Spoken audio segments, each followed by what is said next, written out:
Hello అండి, ఈరోజు మన రెసిపీ వచ్చేసి జల్లెల పులుసు. దీన్ని ఎలా చేసుకోవాలి ఇప్పుడు చూసేద్దాం. దీనికి కావాల్సిన ఇంగ్రీడియంట్స్ ఉప్పు, కారం, పసుపు. సో ఫస్ట్గా నేనైతే జల్లెల్ని ఇలా కోసి తెచ్చుకున్నామండి మేము. సో వీటిని అయితే ఫ్రెష్గా ఉప్పేసి కడిగేసామండి. వీటిని అయితే కళ్ళు ఉప్పేసి కడిగాము. ఇప్పుడు ఇందులో కొద్దిగా పసుపు, ఫిషెస్కి పసుపు ఎక్కువే పడుతుందండి. పసుపు ఇలా వేసేసిన తర్వాత ఇందులో కొంచెం సాల్ట్ అయితే యాడ్ చేసేసాను. అలాగే కారం కూడా యాడ్ చేసేసానండి.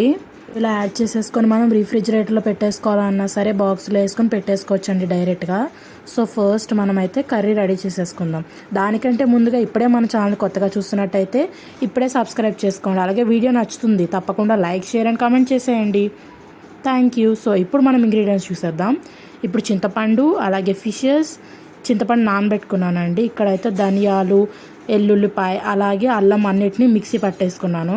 సో ఇక్కడ పెద్ద దేకిషా పెట్టుకొని అందులో నూనె వేసుకున్నానండి. అల్లం వెల్లుల్లి పేస్ట్ కూడా రెడీ పెట్టేసుకున్నాను. సో ఇప్పుడు ఇందులో ఆనియన్స్, చిన్న చిన్న ఆనియన్స్ కట్ చేసేసుకొని వేసేసుకున్నాను. అలాగే ఇందులో కొద్దిగా అంతా ఒక 4-5 పచ్చిమిర్చి కూడా యాడ్ చేసేసుకొని కలిపేసుకుంటున్నానండి, ఫ్రై చేసేసుకుంటున్నాను. సో ఇప్పుడు ఈ ఉల్లిపాయలు అయితే గోల్డెన్ బ్రౌన్ వచ్చేదాకా కూడా వేయించేసుకోవాలండి.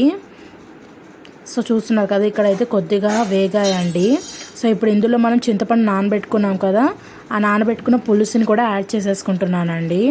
ఇప్పుడు మనం చేసుకునేది జల్లెల పులుసు కాబట్టి కొంచెం ఎక్కువ చింతపండు పులుసే పడుతుందండి. సో చూసుకోండి మీరు. ఇక్కడ ఇలా చింతపండు పులుసు మరుగుతూ ఉండగానే నేను ఇక్కడ కారం కూడా యాడ్ చేసేసుకుంటున్నానండి. ఇప్పుడు నేను ఒక 2 టేబుల్ స్పూన్స్ ఆఫ్ కారం అయితే యాడ్ చేసుకున్నాను ఇందులో.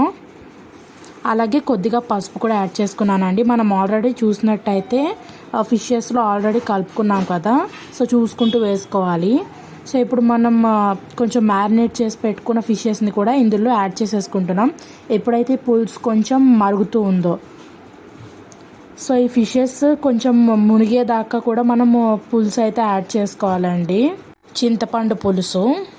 సో ఇంకా ఇలా చేపలు అనేది యాడ్ చేసేసుకున్న తర్వాత ఇంకా మనం మూత అయితే పెట్టేసుకోవచ్చు అండి. సో ఇక్కడ నేను ఇంకా పులుసు పడుతుంది కాబట్టి కొంచెం పులుసు అయితే మునిగేదాకా వేసుకున్నాను. సో ఇలా కొంచెం సేపు అయిన తర్వాత ఒక 20 మినిట్స్ అలా తర్వాత ఇందులో అల్లం వెల్లుల్లి పేస్ట్, అలాగే ధనియాల పొడి అదంతా కూడా యాడ్ చేసేసుకుంటున్నానండి ఇక్కడ. సో చూస్తున్నారు కదా, కలుపుకోవడానికి అయితే మొత్తం డేక్షాన్ని మొత్తం క్లాత్తో పట్టుకొని కలుపుకుంటున్నాను. సో కొద్దిగా ఆయిల్ వేసి అలాగే పుదీనా, కొత్తిమీర గార్నిషింగ్ చేసేసుకున్నాను. ఇంకా కూర స్టవ్ అయితే ఆఫ్ చేసేసుకొని కూర అయితే దించేసుకున్నానండి.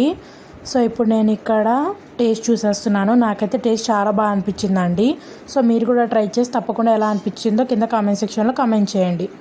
సో ఇవాళ వీడియో ఇంతే అండి. థ్యాంక్స్ ఫర్ వాచింగ్ అండ్ మా ఛానల్ సబ్స్క్రైబ్ చేసుకోండి. And always keep smiling.